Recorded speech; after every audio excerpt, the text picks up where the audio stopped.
Hey everyone, this is Blade Ninja 009, and this is my 7th review on this channel. And today's review will be Berserk, the Golden Age Arc 1, The Egg of the King.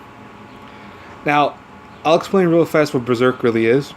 Berserk's actually a manga series that came out in 20 years ago that is still to this day not complete. It is done, unlike most manga studios, done by a very, very small amount of people. And thus why the art is amazing for it, but it takes so much longer for them to even do one volume of it. I used to make the joke that my children's children would actually never see the end of Berserk just because of how long it takes to do it. But there was an anime that came out in the early 90s, and it was based off the Golden Age, which is the first arc. It's the first couple books that came out. This is also doing the same thing, but trying to make it more modern, and it both fails and succeeds with it at the same time with the movie. The movie, this is the first one again out of 3, so I'll do those 3 movies. I'm gonna spread them apart. I'm not gonna do them one video. I'll probably do them over the course of the next few weeks. I'll do the next one and then the next one. It gives you people time that if they actually want to watch it, they could, and I won't have, because I will spoil. After this review, I will spoil those other films because I need to for the review. This is the first one. This has the main characters all meeting. It has the main character Guts join Griffith as he leads a small mercenary band called the Hawks, and their job is to work for various kings, various queens, etc., etc. But Griffith has a whole other concept that he actually was trying to do, and he does not reveal to anyone in this film. He doesn't reveal to anyone, and really what this film does is more so just introduces the characters. It sets off what the story is going to be about, what the kind of dark tones that are going to be in the story. Now I'm going to warn you, and I should have warned you early on, but this is a very mature anime film. It has nudity, it has violence that exceeds most of violence nowadays.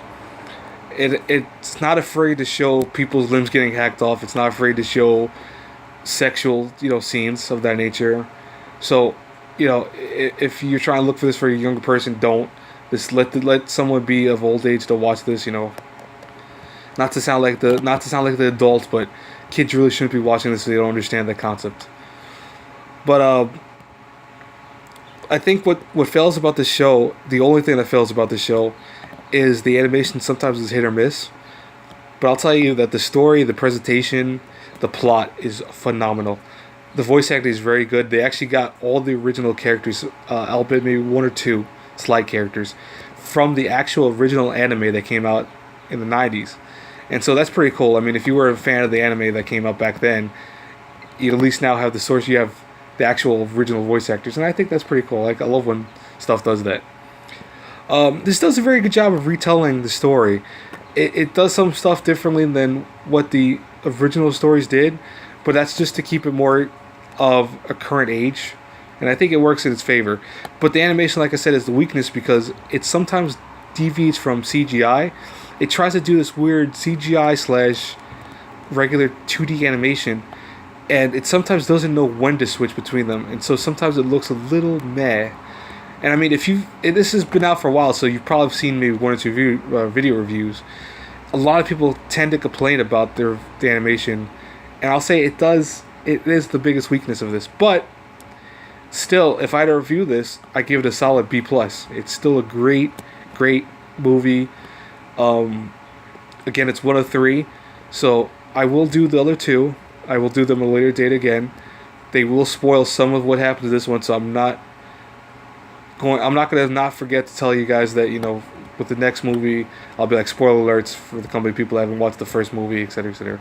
But, as I do with most of my reviews on this channel, if you haven't noticed, I try to keep it very minimalistic.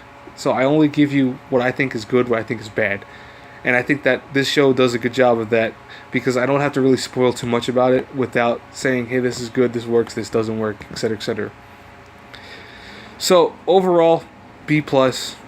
It's a very good movie. It has its issues with the animation, but the sound quality, the animation itself sometimes is very good. The story, the plot are very good. The characters are very good. Guts is still probably to this day one of my favorite made characters of anything because he kicks ass. He has a sword that's like 2 times the size of him, and unlike Cloud from Final Fantasy VII, he's not swinging around all willy nilly. He actually has to take huge, heavy swings, and it looks like it's a heavy sword. I used to always love that about Guts. But anyways, here's my question for everyone: what is your favorite type of weapon? And what I mean by that is, in terms of like anime, there's always millions and millions of different anime weapons that you could find. I mean, there's Cloud's sword that I just talked about a second ago. There's Squall's from Final Fantasy VIII's Gunblade, etc., etc. So, what's your favorite type of weapon? Anyways, as always, till our paths cross again in the next review.